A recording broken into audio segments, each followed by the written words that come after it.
Well, in contrast to Brazil's bulletproof car industry, Colombia's industrial production has declined for the second straight year. Experts are not convinced government policies will help reverse this trend. Begue reports. Colombian shoemaker Freddy Molina went from having 20 employees to just 10 in a number of years.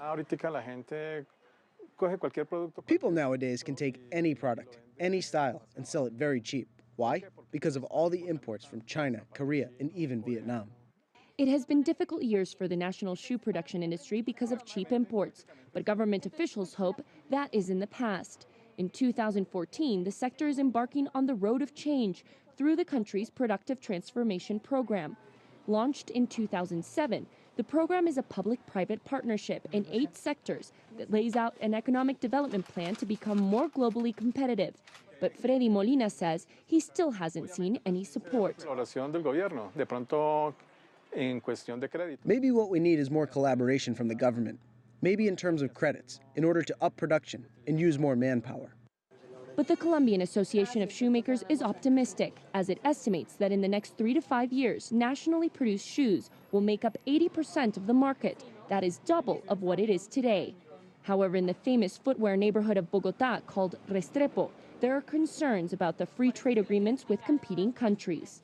According to shoemakers, Colombians make good quality soles, but with the Pacific Alliance, a free trade agreement between Mexico and Colombia could hurt the industry, as cheaper Mexican soles may invade the market. According to the World Competitiveness Yearbook from the International Institute for Management Development, Colombia lost competitiveness from 2006 to 2012. Economist Jorge Gaitan says the loss is a reflection of the Colombian industry's downward spiral. Colombia needs to move towards producing more sophisticated technological products, and Gaitan says there is room here for international partnerships. If it is explained in the right way, businessmen could see a great opportunity to ally with Chinese companies, for example, which is being done in certain sectors, but it could be done in a systematic way to turn Colombia into an exporting platform. The National Business Association of Colombia, or ANDI, says the industrial sector has asked for government support for the transformation.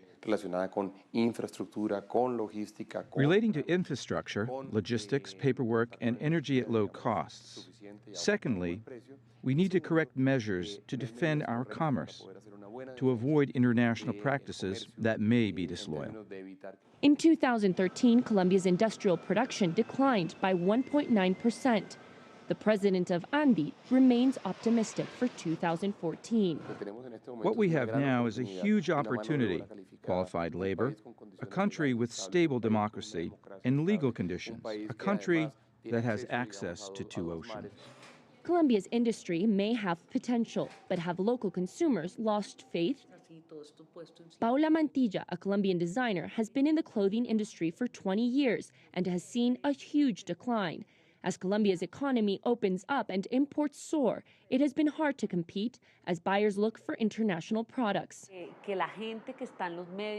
I think people in the media, radio, television, magazines could help the product, make people fall in love with Colombian products. If Colombia's industry wants to succeed, it may have to work on getting Colombian faith back before it can convince the world to do so. Begue, CCTV, Bogota, Colombia.